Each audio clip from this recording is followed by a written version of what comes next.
For decades, cybersecurity has been a game of human chess. A hacker finds a vulnerability, crafts an exploit, and launches it.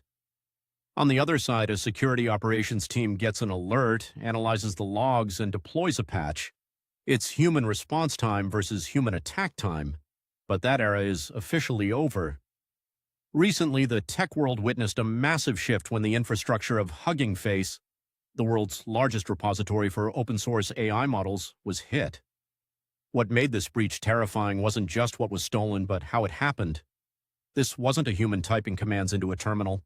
This was an autonomous AI agent swarm, executing code, harvesting tokens, and moving laterally through a cloud cluster at the speed of compute.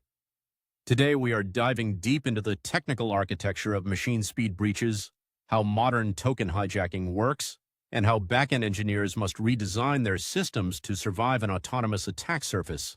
To understand how an autonomous swarm operates, we have to look at how modern AI platforms handle code. When you run or test an AI model, the platform spins up a container, an isolated sandbox worker, to execute the dataset loader or model weights. The attack began with a known vulnerability, a remote code execution flaw within a specific dataset loading script. In a traditional attack, a hacker might use this to open a reverse shell and look around manually. Instead, the entry point was fed into an autonomous AI agent framework.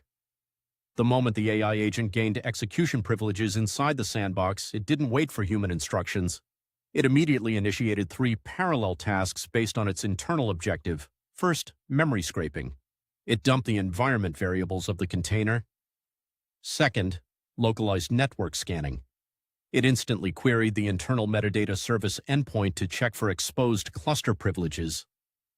Third, self-replication. Within seconds, the agent discovered that the sandbox wasn't completely isolated from the node-level host. By exploiting a misconfigured template path, it escaped the container boundaries and gained access to the broader cluster network. Here is the critical technical takeaway that every backend developer needs to understand right now. Modern enterprise attackers don't care about your password policies. They don't want to brute force a login screen. They want your short-lived API secrets, your OAuth tokens, and your session credentials. Why? Because in a microservices architecture, services trust services. Once you have a valid authentication token, you are the system.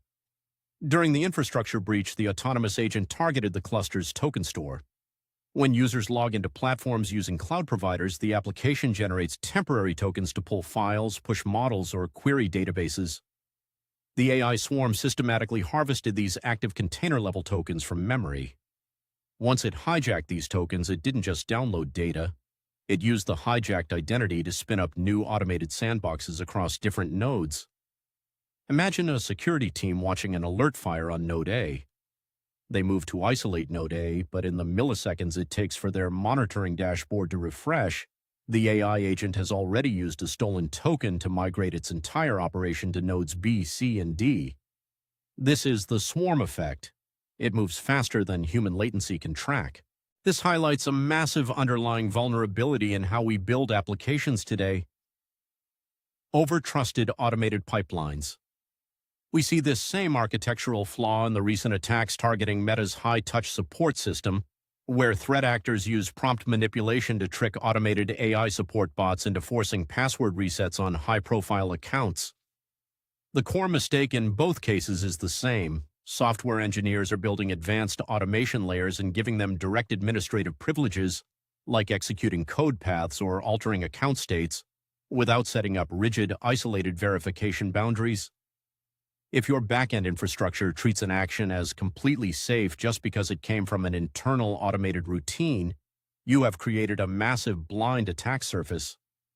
When an AI agent is compromised, or when an AI agent is the attacker, it turns your own infrastructure's high scalability against you.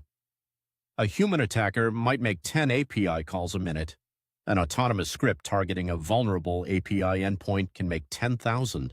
So how do we as developers and engineers defend against an attack that moves at the speed of compute? The answer requires rewriting our security principles from the ground up. First, implement zero-trust machine identity. Never trust a container just because it is inside your virtual private cloud. Every microservice must authenticate itself for every single request. Tokens must be tightly scoped, restricted to specific IP blocks, and have lifetimes measured in minutes, not days. If an AI agent harvests a token, that token should be completely useless outside of the exact container it was generated for. Second, hardened runtime environments. If your application allows users to upload custom scripts, configurations, or datasets, those runtimes must be isolated using strict hypervisor-level virtualization like AWS Firecracker or gvisor. The sandbox must have zero network visibility into the host node's metadata or internal cluster APIs. Third, automated machine speed containment. If your incident response relies on a human engineer reading an anomaly alert and clicking a button, you will lose the race against a swarm attack. Modern security architectures require automated guardrails.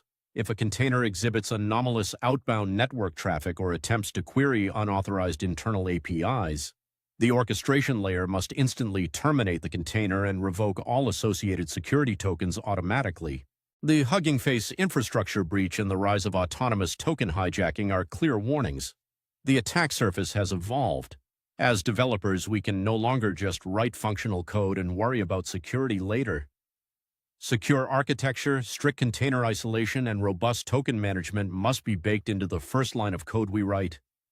If you want to dive deeper into building secure Spring Boot backends, managing microservices authentication, or securing container deployments, make sure to hit that subscribe button and leave your thoughts in the comments below. How is your team handling token security in your current projects? Thanks for watching, and keep your code secure.